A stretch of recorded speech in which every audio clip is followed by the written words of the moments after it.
ស្ងាត់ឈឹងសេចក្ដីភ្នក់នឹកមកអីស្រនំអាឡ័យដល់ដីស្រុកស្រែចំការនឹកពុក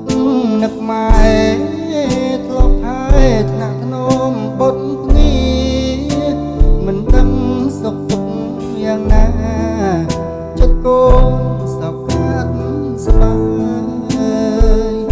នៃក្រុងស្រងស្អាតសង្វាបញ្ញាខ្លួននឹងផ្លេជាយាមជ្រៀងលំសំលេកាងារកូនរកបានហើយស្អែកនេះទៅស្រុកជំរាបម៉ែពុកឲ្យលោកបានស្បាយយើងលែងលំបាំងទៀតហើយពុកអើយម៉ែអើយកុំធ្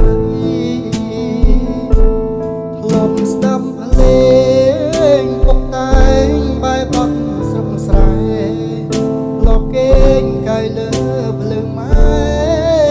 បំពេកូនរាល់រាត្រីឥឡូវកូនធំដោយគុណទឹកដងម្ដាយថ្លៃសំឡងទាំងពីរកុំភ័យអូនសូមធានារាំងសាពុកអើយម៉ែអើយបត់នេះកូនត្រៀមជូនស្ដាប់បទភ្លេងទំនុក